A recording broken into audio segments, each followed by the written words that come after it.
Salut à tous, j'espère que vous allez bien. Dans cette vidéo, je vais vous parler de l'affaire Magali Parr, une jeune femme de 19 ans qui a disparu et été sauvagement assassinée dans l'Ain en 2001. Cette affaire, que les gendarmes pensaient plier en moins d'une semaine, reste aujourd'hui, près de 22 ans après les faits, toujours irrésolue. C'est une enquête qui est souvent pointée du doigt encore aujourd'hui comme un exemple des pires dysfonctionnements qu'il puisse exister. Mais avant de vous la raconter dans les détails, permettez-moi de vous parler très rapidement du sponsor de cette vidéo que vous commencez à bien connaître puisqu'il s'agit de Nextory.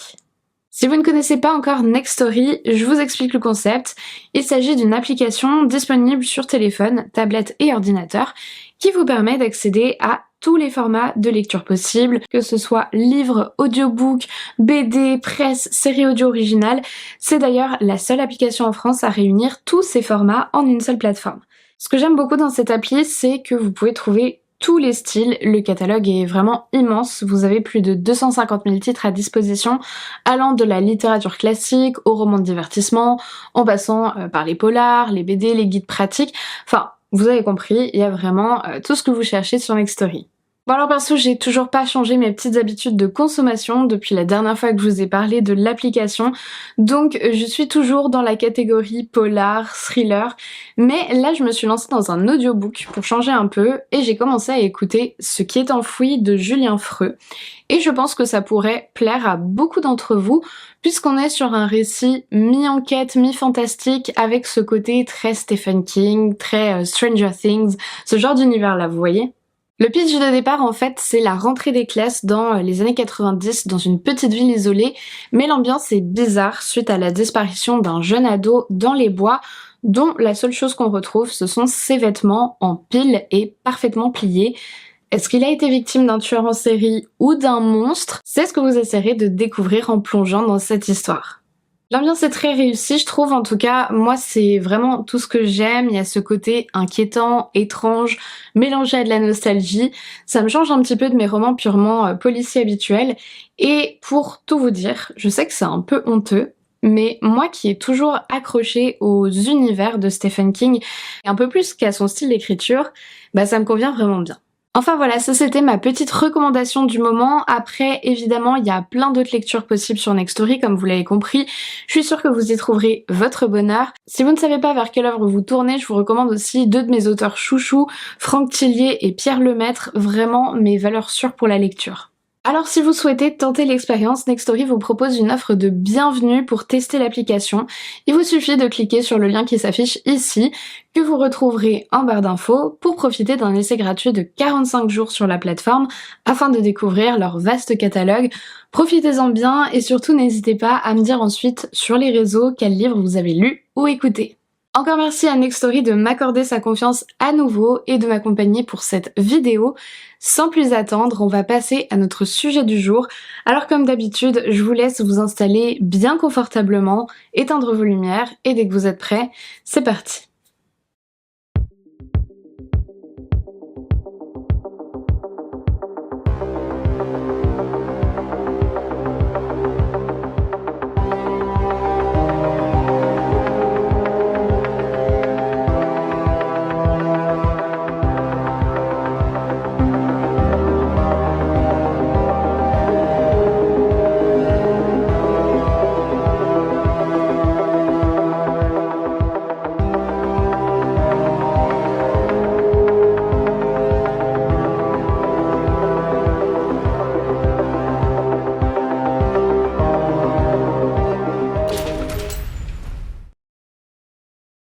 Cette histoire commence le 26 mars 2001 dans le pays de Gex, une région de l'Ain accolée à la Suisse, près de Genève. Nous sommes à Ornay, une petite ville de 4000 habitants, en fin d'après-midi, il est quelque chose comme 16h30. Geoffrey Parr rentre du travail, il est peintre en bâtiment, et est étonné de trouver son domicile vide. Ni sa femme Magali, ni leur chienne Reza ne sont à la maison. Alors l'absence de Magali, c'est peut-être normal, elle travaille dans un bricorama d'une ville voisine, mais le fait que leur chienne, qui est un bébé Rottweiler, ne soit pas là, ça par contre ça semble bizarre à Geoffrey. Plus bizarre encore, le temps semble figé dans leur appartement, la table du petit déjeuner n'a pas été débarrassée, comme si Magali avait été interrompue ou était partie dans la précipitation. Le jeune homme remonte sur son scooter et part en direction du magasin de bricolage à Cessy, à 6 km de là. Mais arrivé sur place, personne n'a vu Magali, elle ne s'est pas présentée au travail aujourd'hui et d'ailleurs n'a prévenu aucun de ses collègues, ce qui est totalement inhabituel. Geoffrey Parr comprend que quelque chose d'anormal est arrivé. Au même moment, il reçoit un appel de son frère, Jeff, qui lui indique avoir tenté de joindre Magali mais n'avoir reçu aucune réponse, ce qui lui a tout de suite semblé louche. Geoffrey se refait le scénario de la journée. Ce matin, il s'est levé tôt, vers 6h30. Sa femme Magali s'est levée avec lui pour lui préparer son petit déjeuner. Et avant qu'il parte, elle lui a dit qu'elle comptait sortir promener leur chien en direction de Ferney-Voltaire, à 2 km de leur domicile, et en profiter pour y acheter des cigarettes. C'est la dernière fois qu'il l'a vue. Alors, la suite logique pour le mari inquiet, c'est d'appeler le père de Magali, Éric Bertrand, qui vit à Dondidier, près de Fribourg, en Suisse, pour lui demander si la jeune femme est venue lui rendre visite. Mais non, Éric répond qu'il n'a pas vu sa fille de la journée. Magali Parr semble s'être volatilisée. Il est environ 20h quand Geoffrey Parr se présente au commissariat pour signaler la disparition inquiétante de Magali. L'affaire est, paraît-il, tout de suite prise au sérieux. Puis pendant toute la soirée, Geoffrey arpente les routes du pays de Gex avec son ami Roméo, propriétaire d'un véhicule tout-terrain. Ensemble, ils vont partout, notamment dans les petits chemins, et guettent les fossés. Voici ce qu'il a déclaré à propos de cette nuit-là. Moi, j'ai une crainte, donc je pense tout de suite à des coins sombres. Je cherche même son sac à main dans une poubelle ou je réveille un clochard, parce que là, je suis très affolée, j'ai peur. Finalement, ils arrêtent leur recherche dans la nuit à 5h du matin. Le lendemain, le jeune homme part placarder des avis de recherche avec signalement et photos de Magali du côté de Ferney-Voltaire, lieu où elle lui avait déclaré vouloir se rendre. Ce même matin, à une trentaine de kilomètres de là, à Vulbens, en Haute-Savoie, le jeune Nicolas Vichard part se promener pour chercher des morilles. Il est 11h du matin. Il s'éloigne à peine de la ferme familiale et marche près d'un chemin de forêt lorsqu'il aperçoit tout à coup quelque chose de bizarre sur un bas-côté. C'est comme une souche de bois sombre ou un mannequin en plastique brûlé. Il s'approche un peu plus et discerne ce qui ressemble à une main noircie. Soudain, il panique. Cette forme, on dirait un cadavre. Nicolas Vichard rentre en vitesse à la ferme pour prévenir son oncle Blaise Cudet, qui appelle tout de suite la gendarmerie. Quelques minutes plus tard, un agent arrive, il s'est garé dans le chemin et demande « Alors, il est où ce corps ?» L'agriculteur Cudet lui répond « Eh bien, juste là, à quelques centimètres de la roue de votre voiture. » Le policier n'avait même pas vu le corps. À peu de choses près, il lui roulait dessus. Il s'agit bel et bien d'un corps humain en bonne partie calciné. On remarque un masque de la douleur, une expression visible et reconnaissable chez de nombreuses personnes ayant grandement souffert au moment de la mort. Mais étant donné les dégâts causés par les brûlures, l'identification sera probablement difficile. Quelques indices sont également relevés près du corps. Un couteau de cuisine est planté dans un arbre près de la victime, des papiers d'emballage de barres chocolatées, un mégot de cigarette et, 300 mètres plus loin, un jerrycan d'essence vide. Par chance, un élément en particulier va faciliter le travail des enquêteurs. Le corps de cette femme, qui semble partiellement dénudée, porte encore une gourmette, mais également un anneau dans lequel on peut lire une inscription. Géo à Meg, 23 décembre 2020. Une bague offerte par Geoffrey Parr à Magali pour leur mariage il y a tout juste 3 mois. Malheureusement, une erreur, la première d'une longue succession d'ailleurs, fait que les gendarmes ne gèlent pas correctement la scène de crime ce matin-là. Alors je sais pas si vous vous souvenez de la vidéo que je vous avais faite sur les scènes de crime, du coup je vais vous faire un bref rappel des points qui nous intéressent ici. Déjà, il faut préciser qu'on va désigner scène de crime tout lieu sur lequel on va retrouver des éléments et indices importants à collecter pour une enquête, donc c'est pas nécessairement là où le crime a eu lieu. Ici, en l'occurrence, c'est justement le cas. Ce chemin de forêt, c'est là où on retrouve le corps de Magali Parr, mais ce n'est pas là qu'elle a été tuée, ni même là où elle a été brûlée. Donc ça veut dire que le ou les coupables sont venus jusqu'ici après le meurtre pour y déposer le corps. Alors la procédure standard veut que dès qu'on découvre une scène de crime, la première chose à faire, après s'être assuré que le danger n'est plus présent, c'est de la geler. Geler une scène de crime, ça consiste à la figer le plus possible pour éviter ce qu'on appelle les contaminations. On place des bandeaux pour empêcher que les gens puissent s'approcher, on prend plein de photos, on s'équipe pour éviter de modifier les traces ADN, on fait attention où on marche si jamais il y a des empreintes ou quoi. Bref, vous connaissez. Bah là, le problème, c'est que cette scène de crime ne va pas être gelée correctement. Vous l'avez déjà compris avec le gendarme qui se pointe et qui manque de peu de rouler sur le corps de la victime. Et en fait, après, il va y avoir plein d'autres bourdes du même genre. Il y a plusieurs voitures qui roulent et qui arrivent et qui roulent un petit peu partout, des gens qui piétinent dans tous les sens, même par exemple des membres de la famille Cudet-Vichard, les agriculteurs du coin, qui sont pas empêchés d'accéder à la ferme. Bref, ça fait du va-et-vient qui n'est évidemment pas bon pour les investigations. Mais ça, ce n'est que le début des erreurs commises par la police, malheureusement. Le corps retrouvé est emmené pour être autopsié. Cet examen permet de confirmer le 29 mars 2001 l'identité de la victime. Il s'agit bel et bien de Magali Parr, 19 ans. À cause de la crémation du corps, il est difficile d'aller très loin dans les observations. Ce que le médecin légiste peut affirmer tout de même est intéressant. Magali a été partiellement dévêtue, mais pas entièrement. Il semble qu'elle ait eu un rapport sexuel dans les 48 heures avant sa mort, mais il est impossible de savoir s'il s'agissait d'un viol ou d'un rapport consenti. Du sperme est prélevé pour connaître l'identité de son partenaire. La date et l'heure exacte du décès sont malheureusement impossibles à déterminer. Par contre, ce qui est certain, c'est qu'elle était déjà décédée lorsque son corps a été brûlé. On voit qu'elle a été violemment battue. Elle a 12 fractures, ce qui vous donne une idée de la violence des coups qu'elle a reçus avant, mais aussi apparemment après sa mort.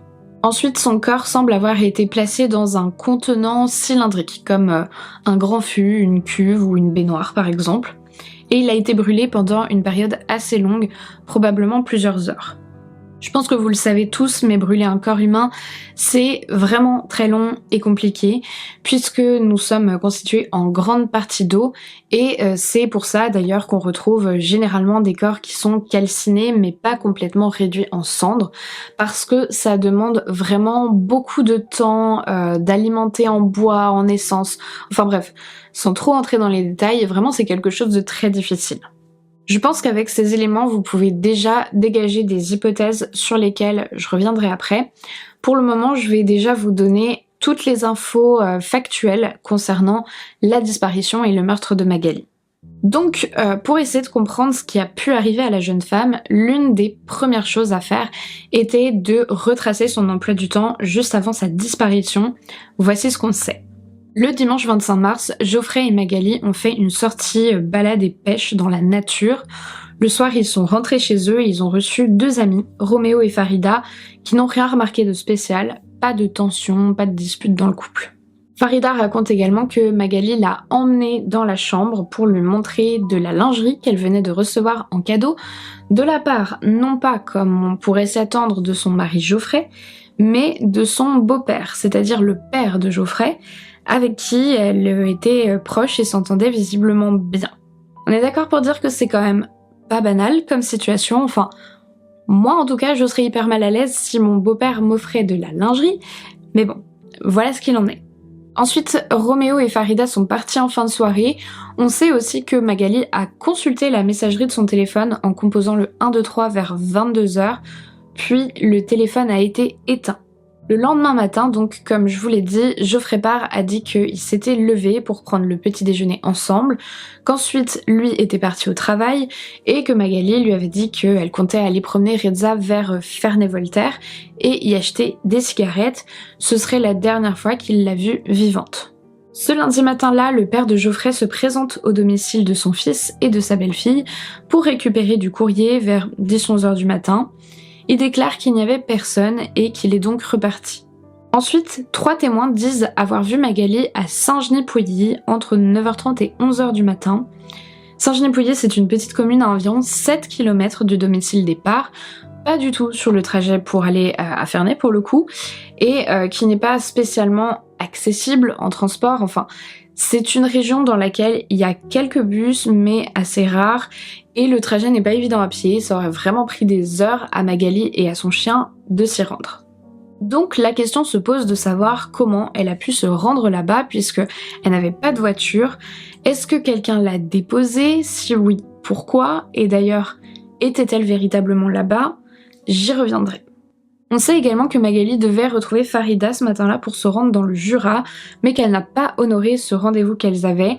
Je n'ai malheureusement pas trouvé d'autres informations à ce sujet. Dernier fait dans la chronologie, entre 13h03 et 13h06, toujours à Saint-Genis-Pouilly, plusieurs tentatives de retrait d'un montant assez élevé sont faites avec la carte bancaire de Magali Parr dans un distributeur, mais sans résultat, le code n'était pas bon. Quelques minutes plus tard, un retrait beaucoup moins conséquent cette fois avec la carte de Geoffrey passe dans un distributeur de cette même ville. Après ça, vous connaissez ce que je vous ai raconté, Geoffrey est rentré du travail, il a constaté l'absence de sa femme et de leur chienne, etc. etc. Le lendemain, le mardi 27, on découvre donc le corps calciné sur un chemin de forêt à Vulbens, et le mercredi 28 à Crozet, soit à 9 km d'Ornay et à 5-6 km de Saint-Genis-Pouilly, on retrouve Reza, la Rottweiler du couple, visiblement affamée, mais dans un état impeccable. Ce qui est un peu bizarre parce que ça fait 2 jours qu'il pleut des cordes, et qu'on n'explique pas vraiment pourquoi, comment un chien a pu errer pendant 2 jours dans la nature. Mais surtout, encore plus étrange, la chienne sent de façon très prononcée le parfum de Magali. Voilà, donc ça c'est pour les faits, que vous ayez une vue d'ensemble de la chronologie mais aussi de la géographie de tous ces événements, parce que je pense que c'est vraiment important de bien les avoir en tête pour réfléchir sur cette affaire. Très rapidement, et en partie sous l'impulsion de la juge d'instruction sur le dossier, le travail des enquêteurs va s'orienter sur la piste de la mauvaise rencontre. En gros, on va partir du principe que Magali était bel et bien en vie le lundi matin lorsque Geoffrey est parti au travail et qu'il se serait passé quelque chose dans la matinée, elle aurait croisé quelqu'un de mal intentionné, on parle assez vite d'un rôdeur ou de gitan. Bon, étant moi-même familière de cette région frontalière avec la Suisse, je peux pas vraiment dire que je suis étonnée par le fait que l'enquête se soit tournée vers cette hypothèse qui repose, disons-le franchement, plus sur des clichés racistes que sur de véritables éléments concrets. Du coup, comme on n'a pas tellement d'indices qui vont dans cette direction, l'enquête stagne. Pourtant, les policiers avaient semblé sûrs d'eux au départ, et ils avaient même affirmé au papa de Magali, Eric, qu'il ne fallait pas qu'il s'en fasse et que le coupable serait arrêté en quelques jours. Manque de peau, 2 années passent et rien n'avance. On va explorer plusieurs pistes qui n'aboutissent pas, la théorie du rôdeur, à laquelle la famille de Magali ne croit pas parce que pour eux, jamais elle serait montée dans la voiture d'un inconnu. Un ami du couple Parr qui aurait eu des comportements étranges, ou encore une ancienne connaissance de Magali qu'elle avait rencontrée au centre commercial de Val-Thoiry quelques jours avant sa disparition. Rien de tout ça ne donne le moindre résultat. Alors après des années, Éric Bertrand, le papa de Magali, décide de prendre les choses en main et de contacter les médias suisses pour tenter de remettre un coup de projecteur sur l'affaire, pour qu'elle ne soit pas oubliée, pour que quelque chose se passe. On est donc en 2003 quand des articles paraissent dans la presse suisse, et surtout genevoise, et qu'une émission de la TSR vient de mettre un vrai coup de pied dans la fourmilière. Parce que je peux vous dire que ces reportages ne sont pas tendres avec la manière dont la gendarmerie et la justice ont traité le dossier. Ils mettent vraiment en lumière tous les dysfonctionnements élémentaires de procédure. Ils vont avancer même des éléments qui n'avaient pas encore été soulevés par la police. Bref, ils font à ce moment-là un véritable travail d'enquête poussé, contrairement à ce qui avait été fait jusque-là. C'est à ce moment-là, en 2003, qu'on apprend par exemple dans un article de la presse suisse que les prélèvements ADN effectués sur la scène de crime, là où on a retrouvé le corps de Magali, ont été égarés dans les quelques jours qui ont suivi le drame. Ils seront finalement retrouvés quelques temps après la parution de cet article, mais on a un peu l'impression que si ça n'avait pas été médiatisé, personne n'aurait jamais remis la main dessus. Alors vous pourriez vous dire qu'en 2003, 2 ans après les faits, cette attention médiatique va peut-être enfin permettre de relancer la machine et l'enquête. Je pense que ça aurait probablement été le cas si seulement au même moment ne s'était pas déroulé un autre drame qui a attiré tous les projecteurs, mais aussi les efforts des équipes d'enquêteurs, l'affaire de la tuerie du Grand Bornand.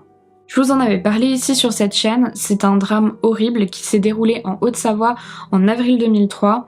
Toute la famille Flactif, donc les 2 parents et leurs 3 enfants, ont d'abord disparu, puis on a découvert que c'était un de leurs voisins, David Otia, qui les avait assassinés.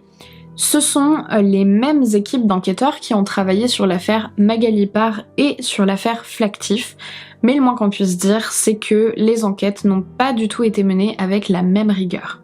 Peut-être même que les erreurs lors de l'affaire Parr ont servi à ne pas refaire les mêmes au grand bornand, mais en tout cas c'est vraiment une tragédie qui a énormément occupé et la police et les médias, et le dossier de Magali n'a finalement pas tellement pu bénéficier d'un second souffle.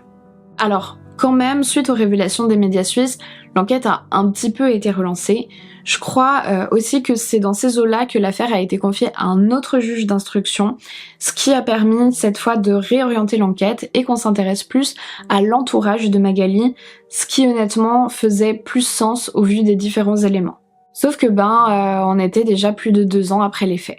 Alors on demande enfin des analyses sur le pelage de la chienne Reza, qui avait été récupérée, comme je vous l'ai dit, 2 jours après sa disparition et celle de Magali, dans un très bon état, ce qui laissait supposer qu'elle venait d'être relâchée quand elle a été retrouvée et qu'elle avait potentiellement été au contact du ou des tueurs. Sauf que évidemment, 2 ans après, on retrouve rien sur les poils de la chienne.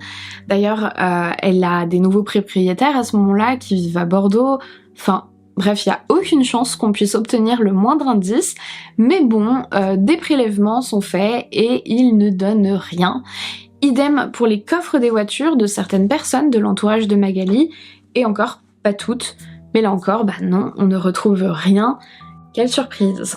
Ça semble juste fou de se dire que personne n'a dit quand on a trouvé le corps « Tiens, quelqu'un a dû le déposer ici, donc il l'a transporté dans sa voiture.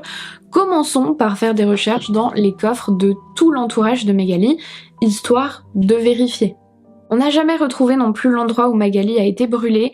Comme je vous l'ai expliqué, c'est super compliqué et long de faire brûler un corps, donc ça a certainement été fait dans un endroit isolé où les tueurs savaient qu'ils ne seraient pas dérangés. Je sais qu'il y a eu des investigations qui ont été menées, notamment dans un squat à Ferney-Voltaire, où les policiers ont trouvé des traces de quelque chose qui avait été brûlé, mais on n'a jamais su si c'était un être humain ou un animal. Donc il y a eu des recherches, je peux pas vous dire le contraire, mais elles n'ont pas amené à quoi que ce soit. Bon, alors maintenant, pourquoi orienter l'enquête plutôt sur des proches de Magali? En fait, il y a plusieurs raisons, il y en a plein, et je vais vous en donner quelques exemples. D'abord parce que statistiquement, quand quelqu'un est assassiné, il y a de très fortes chances que le tueur fasse partie de son entourage, et c'est certainement pas à vous que je vais l'apprendre d'ailleurs. Ensuite, à cause de la répétition des coups portés sur la victime, comme je vous l'ai dit, on voit bien qu'il y a eu un acharnement, il y a eu une explosion de violence, créée 12 fractures sur un corps. Vous ne vous imaginez pas, c'est le battre si fort et si longtemps que ça dénote d'un sentiment de haine personnelle, que c'est pas le geste de quelqu'un qui était simplement là pour voler de l'argent ou pour agresser sexuellement. Ensuite aussi parce que Magali semble avoir été de son plein gré avec son agresseur ou son ravisseur. Elle a emmené son chien, il n'y a pas de traces de lutte à son domicile. On dirait qu'elle est montée dans le véhicule de quelqu'un qu'elle connaissait. À cela, j'ajoute que le mégot de cigarette qui a été retrouvé près de son corps est très intéressant. Les analyses ADN indiquent que c'est Magali qui a fumé cette cigarette. Or, le mégot était celui de la marque marocaine, une marque que ne fumait pas Magali et qui ne se vendait pas en France en 2001, mais en Suisse, oui. Ça semble indiquer que c'est son agresseur qui lui a potentiellement donné cette cigarette et que donc ils se connaissaient. Pourquoi je vous dis que c'est son agresseur qui lui a probablement fourni? Parce que la présence de ce mégot à côté du corps n'était certainement pas due au hasard. Le corps de Magali a été brûlé pendant des heures, on est bien d'accord avec ça. Or, le mégot était intact. Elle n'a pas pu fumer cette cigarette à Vulpens puisqu'elle était déjà morte lorsqu'on l'y a déposée. Elle l'a donc fumée ailleurs. Et le mégot, il a été transporté volontairement avec elle. S'il était resté sur elle, je sais pas, dans sa poche ou quoi, il aurait brûlé avec elle. Là non, il n'était pas brûlé. Donc quelqu'un l'a sciemment placé près de son corps, probablement pour lancer les enquêteurs sur une fausse piste, ou en tout cas peut-être pour les embrouiller et les retarder. D'ailleurs, tout dans la façon dont le corps est disposé laisse étrangement penser à une mise en scène. Le couteau planté dans le tronc d'arbre, le mégot, le fait qu'il est laissé juste à côté du chemin sans avoir été recouvert avec des feuilles ou des branches, comme si on voulait qu'il soit retrouvé. Ça semble plutôt provenir de quelqu'un qui connaissait la victime. Et puis, on lui laisse même sa bague et sa gourmette, ce qui ne colle pas avec l'hypothèse d'un meurtre crapuleux. Alors, quand il est question de s'intéresser à l'entourage, la première personne vers qui on se tourne généralement, c'est le conjoint. C'est d'autant plus pertinent dans cette affaire que Geoffrey est aussi la dernière personne à avoir vu Magali en vie, a priori. Là, vous allez me dire, bah non Sonia, il est parti au travail le lundi, tandis que des témoins ont vu Magali dans la matinée à Saint-Genis-Pouilly. Bah en fait, on sait pas trop si c'est vrai ça. C'est effectivement ce qu'a cru la police après avoir reçu 3 témoignages, mais quand Éric Bertrand, le papa de Magali, est allé sur place et qu'il a lui-même interrogé les témoins en leur montrant des photos de sa fille, il semblerait que les témoins aient hésité et qu'ils n'aient pas pu confirmer qu'ils avaient bel et bien vu Magali le lundi 26 mars. En gros, ils ont dit qu'ils se rappelaient avoir vu une jeune femme blonde avec un chien, mais sans pouvoir certifier que c'était bien Magali et Reza. Du coup, ça change tout parce que si personne ne peut affirmer que Magali était bien là-bas le lundi matin, ça signifie qu'en fait, personne ne l'a plus vue après la soirée qu'ils ont passée entre amis à Ornay. Autre fait vraiment troublant, Geoffrey, le mari de Magali, est parti au travail le lundi matin, comme je vous l'ai dit. Ça, on en est sûr, hein, ses collègues l'ont confirmé. Ce qui est étrange par contre, c'est qu'il n'était pas censé travailler ce jour-là. Il est allé au travail alors qu'il ne devait pas travailler. Vous en connaissez beaucoup des gens qui font des heures sup comme ça le lundi matin. Je dis pas que c'est impossible, hein, mais c'est quand même une drôle de coïncidence. Je vais vous donner le dernier coup de massue concernant Geoffrey Parr, ce qui a fait de lui, je vais pas vous mentir, un des suspects privilégiés dans cette affaire. Geoffrey Parr était quelqu'un qui était déjà connu des services de police pour des faits de violence sur une femme. Il avait, pas très longtemps avant de rencontrer Magali, fait un court passage en prison après avoir été violent avec son ex. En fait, Geoffrey Parr, il est né dans le Nord et il est venu s'installer quand il était petit, genre une dizaine d'années, avec sa famille dans le pays de Gex, à Collonges plus précisément, pour suivre son père qui avait trouvé un travail au CERN. Mais son enfance a été marquée par des traumatismes bien plus graves que ce déracinement. Son père était quelqu'un d'alcoolique et de violent, et visiblement Geoffrey était celui des 3 de la fratrie qui lui tenait le plus tête, donc il était régulièrement frappé par son père, au point que, durant son adolescence, il a carrément été placé en foyer pour mineurs. Moi, je suis le deuxième. J'ai 2 frères, un aîné et puis un plus petit, qui n'ont pas le même caractère que moi, donc ouais, je lui ai tenu tête, ouais. Et j'étais un peu son défouloir, on va dire. Bref, il n'a pas vraiment eu une enfance facile, il a baigné dans la violence et apparemment, il s'est mis à avoir des comportements bagarreurs, voire même à reproduire de la violence sur son ex-compagne.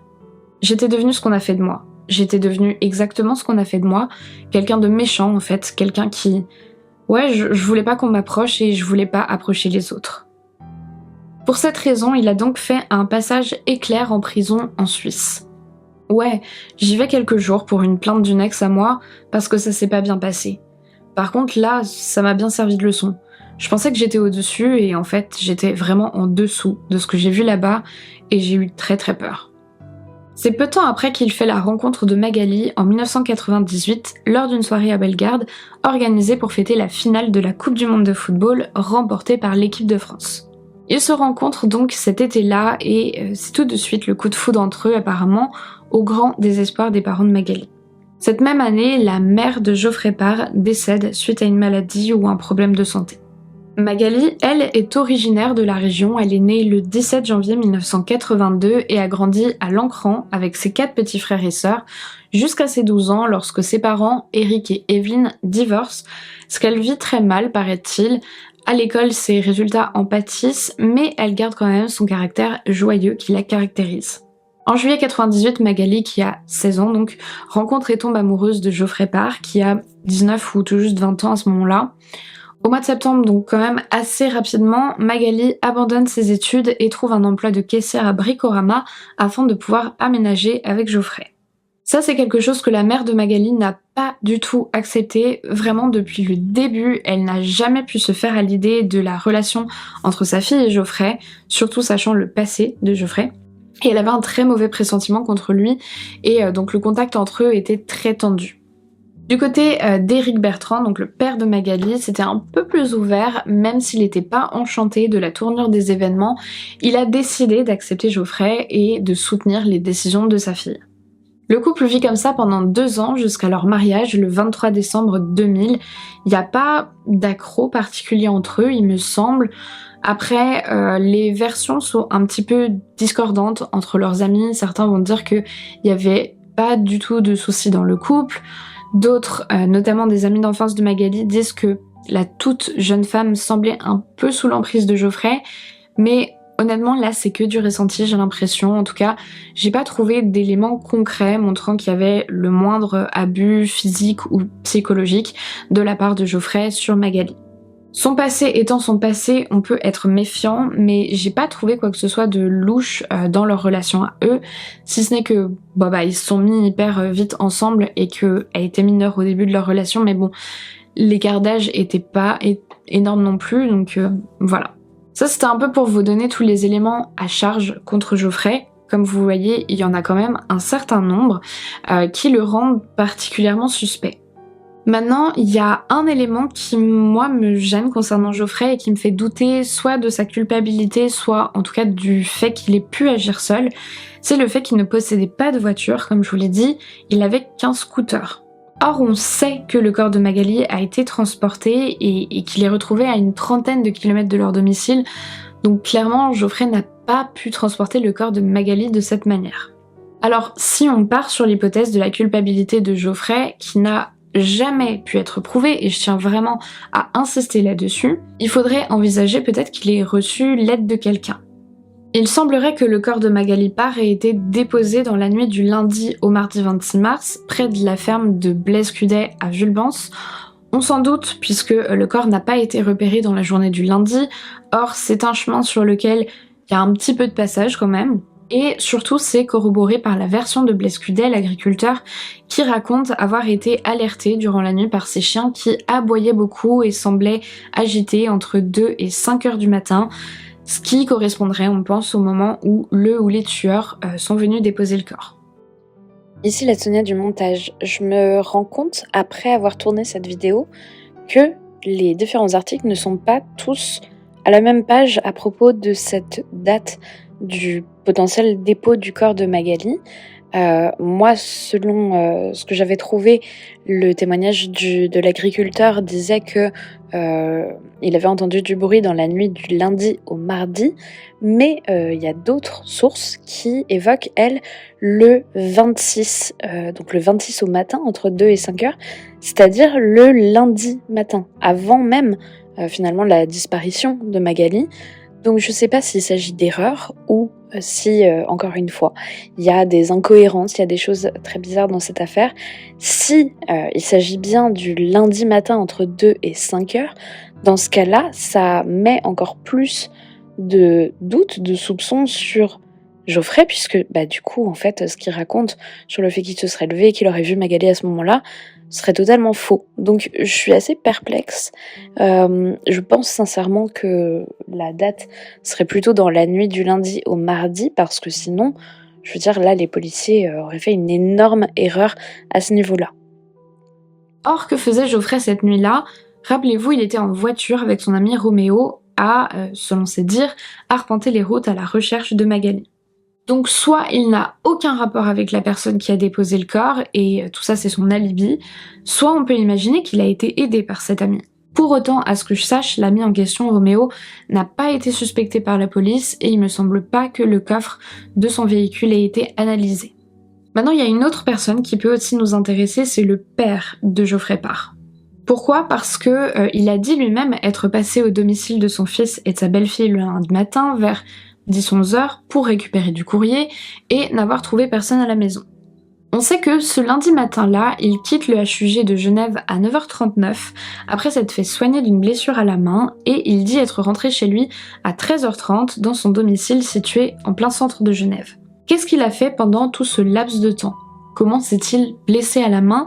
Ces explications à la police sont vagues et incohérentes, alors le 28 mars, il est placé en garde à vue par la police qui l'interroge. Déjà, quand il raconte la matinée, il dit être allé à Ornay pour passer récupérer le courrier, donc chez son fils et sa belle-fille, et il raconte qu'il faisait beau ce jour-là. Or, comme je vous l'ai dit, il pleuvait. Ensuite, les temps de trajet qu'il décrit entre Ornay et Genève sont totalement incohérents, près de 3 fois supérieurs au temps habituel.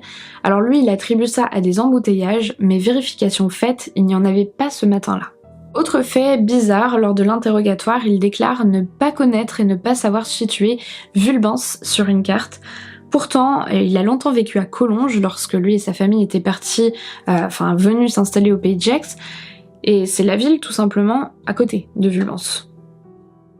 Et de manière générale, lorsqu'il est mis face aux éléments troublants qui le rendent suspect, le père de Geoffrey Parr a tendance à dire qu'il s'agit de mensonges ou même de conspiration à son encontre. On note également son détachement lors de l'annonce du décès de Magali, sa belle-fille avec laquelle il semblait pourtant si proche. Farida, l'amie du couple, se souvient de ce moment-là. C'est vrai que le papa de Geoffrey n'est pas resté avec nous. Il nous a demandé de rester avec Geoffrey et il lui partait. Il est parti. C'est vrai qu'il aurait dû rester pour son fils, c'était quand même son papa. Je pense qu'il aurait été content de retrouver son papa. Et puis, autre élément troublant, c'est la géolocalisation de son téléphone portable. On sait qu'il a borné le lundi soir à 23h23, soit près de la ville de Gex, soit en Haute-Savoie au niveau du relais de Saint-Julien-en-Genevois, tout près de Vulbens. Malheureusement, à l'époque, il était impossible de déterminer avec plus de précision lequel de ces deux relais avait été activé par le téléphone.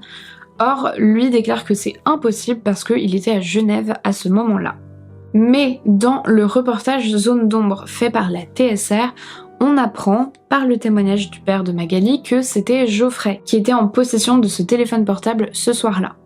Vu que j'arrive pas à joindre Geoffrey sur son téléphone, je téléphone à Jefferson, son frère, qui lui me répond et qui me dit « Écoute, ils sont repartis, il a le téléphone à mon papa, tu peux le joindre sur le téléphone de mon papa. » Alors il est 23h20 quand j'appelle le téléphone de Patrick, le beau-père de Magali.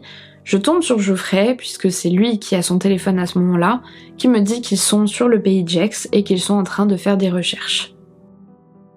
En prenant en compte ce témoignage, on peut tout à fait imaginer que le téléphone portable était en possession de Geoffrey et que c'est donc bien le relais du Pays de Gex dans l'Ain qui a été activé et non celui de Haute-Savoie.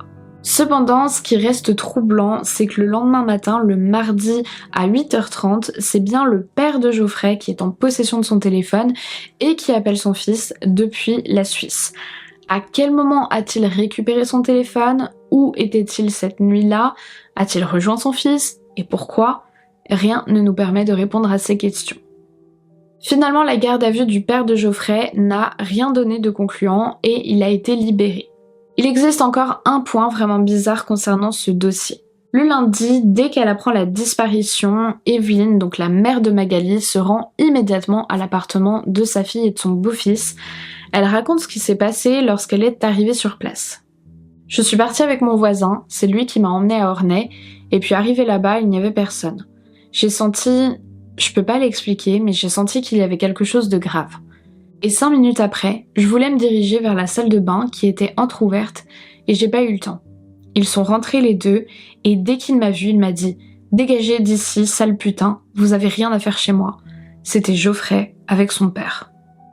Au-delà de ce comportement très hostile qu'on peut attribuer au mauvais terme entre Geoffrey et sa belle-mère, et puis au stress, etc., Evelyne a vite remarqué qu'un tapis, normalement présent dans le salon de l'appartement, avait disparu. Ce tapis, on sait qu'il était là encore peu de temps avant la disparition de Magali, puisque on le voit sur des photos, donc c'est confirmé avec les dates de ces images, et apparemment, il aurait disparu à peu près en même temps que Magali. Il n'y avait plus de tapis. Je suis formelle, il n'y avait plus de tapis. Éric Bertrand, le père de Magali, confirme lui aussi.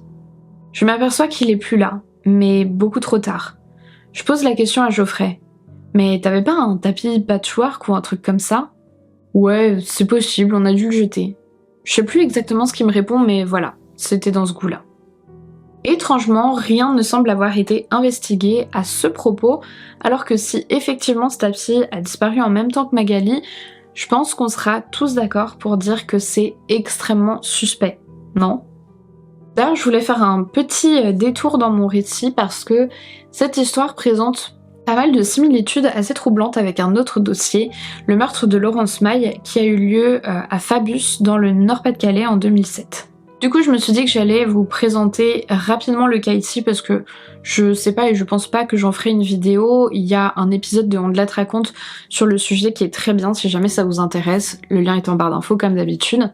En gros, Laurence Maille, c'était une jeune femme en instance de divorce qui vivait en couple depuis quelques mois avec son nouveau compagnon lorsqu'elle a disparu une journée de novembre 2007 alors qu'elle était partie promener son chien. Ne se présentant pas au travail ce jour-là, ses proches avaient tout de suite été inquiétés. Alors que son compagnon se démenait pour la retrouver, le chien de Laurence a été retrouvé errant à 7 km de leur domicile et personne n'était capable d'expliquer comment il s'était retrouvé là. Finalement, après plusieurs rebondissements, son compagnon a fini par avouer avoir tout inventé pour couvrir un coup de sang, l'ayant poussé à étrangler Laurence puis à l'enterrer dans un bois. Le meurtrier a été reconnu coupable lors de son procès et condamné à 30 ans de réclusion, dont 20 ans de sûreté et 10 ans de suivi socio-judiciaire après sa sortie de prison, une peine plutôt exemplaire pour un cas de féminicide comme celui-là. Alors je ne dis pas que la même chose est arrivée à Magali bien sûr, mais disons que les similitudes dans les contextes de ces deux affaires m'ont fait faire ce petit rapprochement. Quoi qu'il en soit, concernant l'affaire Magali Parr, l'enquête est toujours ouverte aujourd'hui. Personne n'a officiellement été mis en examen, donc toutes les possibilités sont encore là et on ne sait toujours pas ce qui est arrivé à Magali. Chacun se fait et se fera plus ou moins son opinion évidemment, mais je tiens quand même à rappeler que tant que personne n'a été inculpé, c'est la présomption d'innocence qui prévaut, donc soyez prudents et respectueux dans vos propos. Il y a beaucoup trop d'affaires dans lesquelles la famille, les proches des victimes ont été accusés à tort. Je pense notamment à l'affaire de la petite Maddy ou même à l'affaire Grégory par exemple. Là, on parle en plus d'une affaire française qui n'est pas si ancienne que ça, donc gardez bien à l'esprit que les personnes concernées peuvent tomber sur cette vidéo et lire vos commentaires. C'est pour ça que je vous demanderai de rester particulièrement respectueux dans vos propos. Je sais que la famille de Magali ne souhaiterait pas que ce dossier tombe dans l'oubli et j'espère que cette vidéo pourra redonner un petit intérêt à l'affaire et qui sait, peut-être que quelqu'un qui sait quelque chose parlera parce que moi je suis persuadée qu'il y a des gens qui savent des choses, qui ont peut-être des doutes, qui protègent peut-être des gens qui devraient assumer leurs responsabilités et par respect pour la mémoire de Magali qui a injustement perdu la vie à tout juste 19 ans, il faut parler. Je vais terminer avec des déclarations de Geoffrey Parr parce que, mine de rien, je les trouve intéressantes et même si j'ai du mal à me faire un avis définitif dessus, j'ai envie de vous dire qu'étrangement, dans ses paroles, j'ai eu l'impression qu'il pouvait y avoir de la sincérité. 5 ans après les faits, Geoffrey a à nouveau été mis en garde à vue et interrogé. Voici ce qu'il a déclaré après coup. On a essayé de me dire vous vous êtes disputés, elle a pris un mauvais coup, etc. Et non, je ne peux pas. Même au bout de plus d'une journée et demie, je ne peux pas accepter ça. Je ne peux pas supporter, ça m'est intolérable de supporter ça. J'ai découvert la face cachée de mon père. J'idolâtrais mon père, mais le masque est tombé. Et puis plus de 10 ans après le drame, lors d'une interview pour Zone d'ombre de la RTS, il explique. Moi je suis pas un expert, je suis pas un flic, chacun son travail. J'ai fait confiance, j'ai joué le jeu, j'ai répondu à toutes les questions. Tout ce qu'on m'a demandé de faire, je l'ai fait. À l'arrivée, au mois de mars 2012, ça fera 11 ans. Il y a le décès à supporter et il y a tout ce que les gens peuvent penser de vous ou ce que les gens disent de vous, c'est horrible à gérer tout ça. On m'a souvent regardé comme un assassin, mais j'ai appris avec le temps que j'ai plus à me justifier en fait. L'amour que j'ai pour Meg, encore aujourd'hui, ça regarde moi et Meg. Les autres... Il y a des gens qui disent « c'est peut-être lui », et là ça devient insupportable. Je suis tout seul, je suis chez moi, ma mère est décédée, mon père, on peut pas parler de sentiments avec lui, donc c'est débrouille-toi. Je l'ai fait tout seul, et moi je veux plus me débrouiller. Et qu'est-ce que vous faites alors ? Je me tranche les veines. Il y a du sang partout, je pense que c'est juste un geste de désespoir, un appel au secours et que, le lendemain, étrangement, j'appelle mon père. Je l'appelle parce que je suis quand même son fils, quoi. Je peux pas appeler un ami, il faut que j'appelle quelqu'un qui me connaisse vraiment, que j'ai pas à expliquer ce qui m'arrive et pourquoi je fais ça, donc je redeviens un simple enfant. À propos de ses hypothèses concernant le meurtrier de Magali, il répond avec une pointe de colère. Moi, j'espère que ce soit quelqu'un de l'entourage. Ce sera plus vite fait à trouver comme ça, qu'un rôdeur. Si c'est quelqu'un de l'entourage que je côtoie encore, chapeau. Moi je dis chapeau. Chapeau parce que pour vivre avec ça, pour faire ce qu'on a fait et soit venir me serrer la main ou boire un café avec moi, c'est juste formidable alors. Il faut avoir plusieurs personnalités, c'est pas possible. Comment on peut vivre avec ça? Comment on peut faire ça et vivre avec ça? Y a pas de réponse à ça, c'est... Et votre réponse, c'est quoi? Ma réponse à moi, c'est... Je sais pas. Je sais pas comment cette personne, si elle est encore en vie, comment elle peut faire. Parce que c'est pas gérable quand on sait ce qu'on a fait à quelqu'un et vivre tous les jours avec ça, se regarder dans une glace, mais c'est pas possible. J'ai commencé à me poser des questions. Les bonnes questions avec le recul, avec le temps, puisqu'on a que ça, hein. On a le temps pour nous. Puis je me suis posé, quelques questions. Sur quelqu'un en particulier? Ouais, sur quelqu'un en particulier, mais je dirais pas qui c'est. Qui vous est proche? Ouais, qui m'est proche, ouais.